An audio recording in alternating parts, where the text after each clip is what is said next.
हे कृष्ण लला तुम होते लली तो गरे कट जाते करोड़न के। तुमने बहुत बड़ी कृपा करी जो तुम लाला बन के आए हो। कहीं वृंदावन बिहारी लाल अगर लाली होते तो पंजाब दिल्ली के लोग दर्शन करवे थोड़े ही जाते महाराज, प्राण न्योछावर करवे जाते। अभी हम प्राण छिड़कते हैं ठाकुर जी पे, लेकिन कहीं लाला अगर लाली होते तो महाराज प्राण त्याग ही आते हम सब। तो ठाकुर जी श्री जी सखी बन के गए, श्यामा सखी। कौन सी सखी? श्यामा सखी बन के गए ठाकुर जी, सांवली सांवली सी सखी। अब श्री जी ने कही हां सखी बनाओ कछु, तो ठाकुर जी ने सांझी में वही लीला बना दी जो श्री जी के मन में चल रही थी, जो अभी हुई नहीं है। श्री जी विचार कर रही थी अगर मिलती तो ऐसे करती, होतो तो ऐसा होतो। श्री जी जैसे ही देखवे के काजी आई, अब सब सखीन ने देखी, अरे ये तो बड़ी विलक्षण सांझी बनाई है। लेकिन श्री जी ने जैसे ही देखी, जैसे वस्त्र श्री जी ने मन में विचार किए वैसे वस्त्र, जैसे जैसे जैसे पीछे को माहौल विचार किया, ऐसी कुंज होगी, ऐसी नदी होगी, ऐसे ऐसे वृक्ष होंगे, ऐसे पुष्प होंगे, वो सब बना दिए। ये सब देखते ही श्री जी ने श्यामा सखी को, अरे श्यामा सखी ने अपना मोड़ो दिखाइयो। और जैसे ही ठाकुर जी को मुखमंडल देखो, नेत्रन में गाड़ करके श्री जी ने जैसे ही देखो महाराज, ठाकुर जी कितना छग में वेश बना लें, श्री जी यदि एक क्षण से ज्यादा ठाकुर जी के नेत्रन में देख लें तो ठाकुर जी सब आपो भूल जाएं अपनों। मई मूर्छा सी आ गई ठाकुर जी की तो। आहा, जब देखी वृषभानु जाही विच उठी हूक, वंशी रह गई हाथ में फिर न लागी फूंक। इसीलिए हमारे वृंदावन में बहुत सारे कारण हैं। उनमें एक कारण यह भी है कि बिहारी जी में, राधा वल्लभ जी में, राधा रमन जी में श्री जी जो हैं वो घूंघट करके कायकू बैठी हैं। अगर श्री जी ने घूंघट ऊपर कर लियो, अगर श्री जी ने घूंघट उघार लियो, तो लाला यो ना खड़ो रहेगो, यो खड़ो रहेगो, उनको ही देखते रहेगो। क्योंकि श्री जी कोई निहारना ठाकुर जी का परम सुख है। इसलिए श्री जी ने मन में विचार किया, भैया इतने वैष्णव दर्शन करवे आएंगे, जे लाला उनको ना देखेगो, अगर मैं उघारी रहूंगी तो। या हमारे श्री जी घूंघट करके बैठी हैं ताकि ठाकुर जी हमको दर्शन दे सकें, नहीं तो लाल जी तो उनको ही दर्शन करेंगे।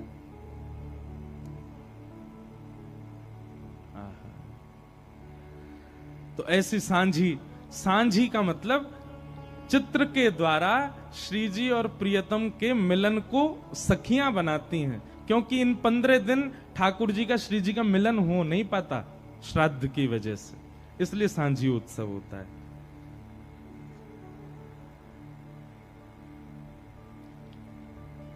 किसी ने ऐसा भाव रखा है कि हम कथा में सुनते हैं कि कितने सारे रसिक जनों को भगवान बात करते हैं, उन्हें दर्शन देते हैं, जैसे कि कुमनदास जी, सूरदास जी, माधवदास जी।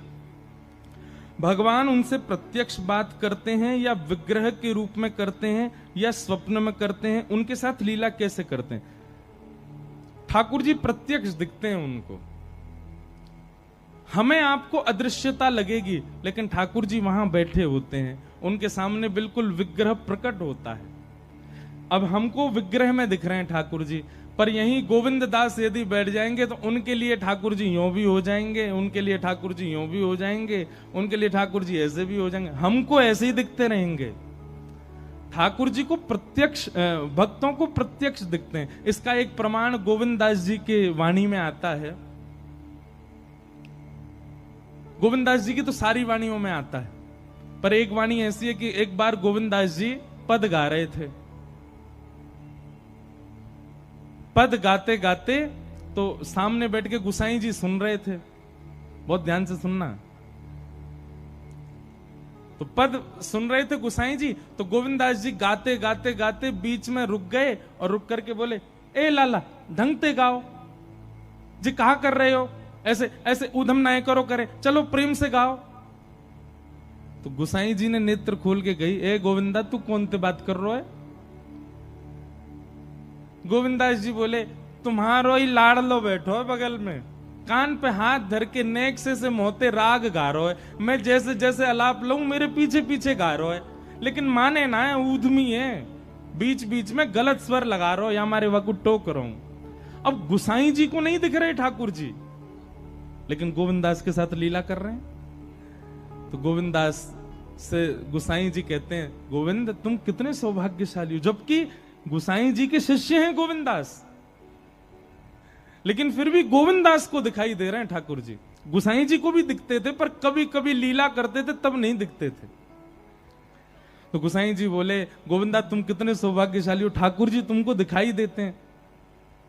उनको कहना नहीं कि वो मुझे दिखें, मुझे बस इतना बताओ ठाकुर जी गा कैसा रहे हैं। ठाकुर जी जब गाते हैं तो उनका स्वर कैसा लगता है, ठाकुर जी जब गाते हैं तो उनका स्वर कानों को कैसा सुनाई देता है। गोविंदास जी आनंद में भर गए।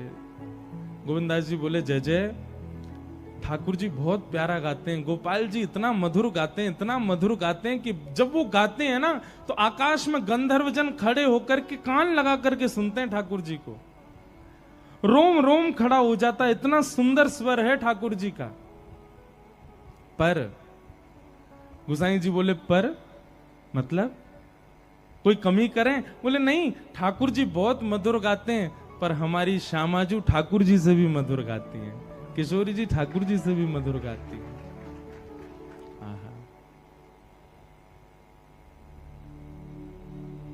बड़े सुंदर सुंदर पद गाए हैं रसिक जनों ने।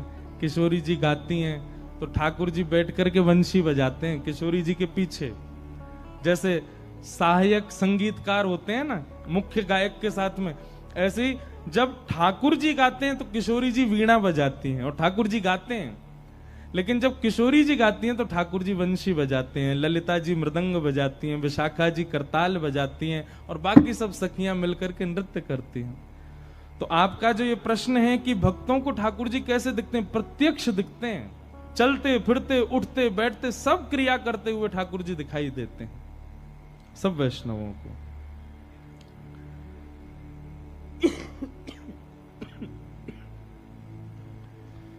फिर बाकी के प्रश्न बहुत बड़े बड़े हैं। एक ने तुलसी जी की महिमा पूछी है।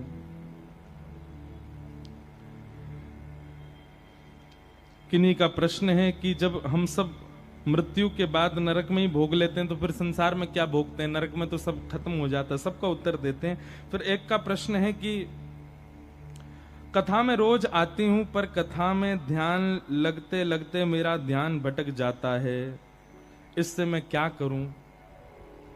हमने पहले दिन कथा में बताया था, श्रीमद् भागवत जी में ही लिखा है, सवै पुंसाम परो धर्मो यतो भक्तिर अदोक्षजे अहै तुक्य प्रतिहता ययात्मा संप्रसीदति। भगवान की कथा में रुचि होने का मतलब है ठाकुर जी आपसे प्रेम करते हैं। और कहीं भी यदि कथा से आपकी रुचि भटकती है, किसी अन्य में जाती है या रुचि कहीं भटक रही है, तो इसका मतलब क्या है, अभी साधन में, अभी भजन में, आपकी भावना में थोड़ी न्यूनता है, थोड़ी कमी है, उसको थोड़ा शीघ्र उचित करो। अच्छा, एक बात इसमें हम कहना चाहते हैं, सब खेल मन का है। मन में यदि भावना सुदृढ़ भगवत प्राप्ति की है तो आप कितना भी डिस्टरबेंस हो जाए कथा में, आपका मन भटकेगा ही नहीं। पर मन में जब अन्य साधन की भी इच्छा होती है, यह भी इच्छा है, वह भी इच्छा है, मेरे कपड़े कैसे लग रहे हैं, सबको दिख रहा है कि नहीं, मैं अच्छा लग रहा हूं कि नहीं, सबको दिख रहा है कि नहीं, मुझे उचित स्थान मिला कि नहीं, बैठने को अच्छा लग रहा है कि नहीं, और मेरे पे हवा आ रही है कि नहीं आ रही है, और कूलर दूर रखा है आदि। जब इतनी सारी बातें आती हैं तो मन भटकेगा ही।